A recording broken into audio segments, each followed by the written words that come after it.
अभी अपने देश में एससीओ की समिट करवाकर प्रधानमंत्री मोदी से लेकर पुतिन जैसे दुनिया भर के ताकतवर नेताओं को जुटाकर शी जिनपिंग ने जो शक्ति प्रदर्शन किया था उसका खुमार भी नहीं उतरा था। अभी तो अमेरिका इसी शक्ति प्रदर्शन पर बिलबिलाया हुआ था कि अब शी जिनपिंग ने चीन की राजधानी बीजिंग के थियानमेन चौक पर ऐसी विक्ट्री परेड निकाल दी है कि अब न सिर्फ अमेरिका बल्कि अमेरिका का साथ देने वाले तमाम देश भी दहशत में आ गए हैं। आखिर शी जिनपिंग ने ऐसा क्या किया है और क्यों किया है कि इसका सीधा असर अमेरिका और डोनाल्ड ट्रंप पर होना तय है, और आखिर क्यों इस विक्ट्री परेड में दिखाई गई ताकत से भारत को भी बेहद सावधान रहने की जरूरत है, आज बात करेंगे विस्तार से।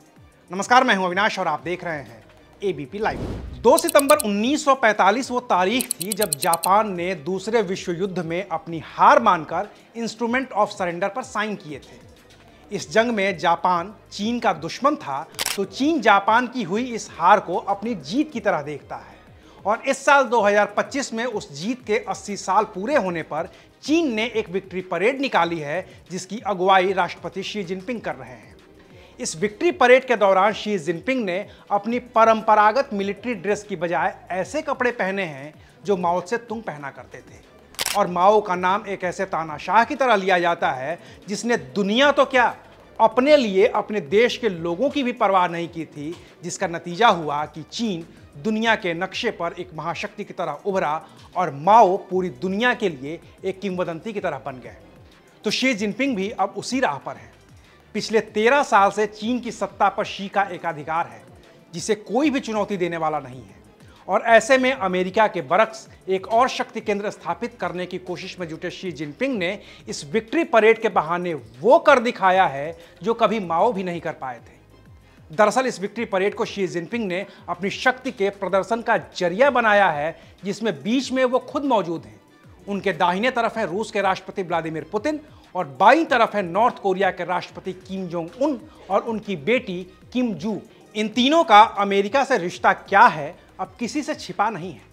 बाकी इन तीनों के अलावा 20 से ज्यादा देशों के वो नेता भी मौजूद थे जो किसी न किसी वजह से अमेरिका से खार खाए रहते हैं। लेकिन बात सिर्फ इस फोटो ऑप की ही नहीं है, बल्कि बात इससे आगे उन हथियारों की है जो इस विक्ट्री परेड का हिस्सा थे, और इसमें खतरनाक बात है DF-5C nuclear intercontinental ballistic missile के एडवांस वर्जन 6F की मौजूदगी, जिसकी मारक क्षमता की जद में अमेरिका भी है। चीन ने बार बार इस बात को दोहराया भी है कि उसके पास जो हथियार हैं उनकी क्षमता अमेरिका तक हमला करने की हो गई है।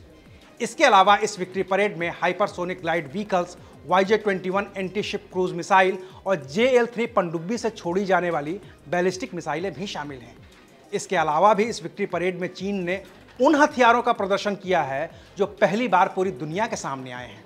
इनमें अंतरिक्ष से हमला करने वाली मिसाइल से लेकर बिना पायलट के उड़ने वाले फाइटर जेट और पानी के अंदर चलने वाले ड्रोन्स तक शामिल हैं। चीन की मीडिया ने दावा किया है कि चीन के इन नए हथियारों और खास तौर से DF-5C की रेंज 20,000 किलोमीटर है और इसकी रफ्तार मैक 10 तक है, यानी कि चीन की मारक क्षमता अमेरिका ही नहीं बल्कि करीब करीब दुनिया के हर देश तक पहुंच गई है। और ऐसे में ये परेशानी की बात सिर्फ अमेरिका के लिए ही नहीं है, हमारे लिए भी है, क्योंकि चीन कब दोस्त होता है और कब दुश्मन ये वो खुद तय करता है।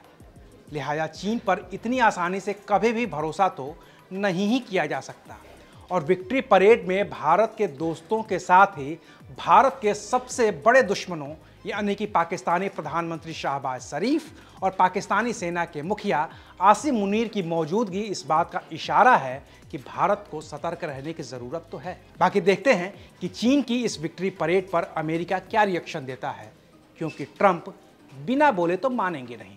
तो देखते हैं, ट्रंप के बयान का इंतज़ार करते हैं और तब फिर आगे की बात करते हैं। अभी के लिए शुक्रिया, आप देख रहे थे एबीपी लाइव।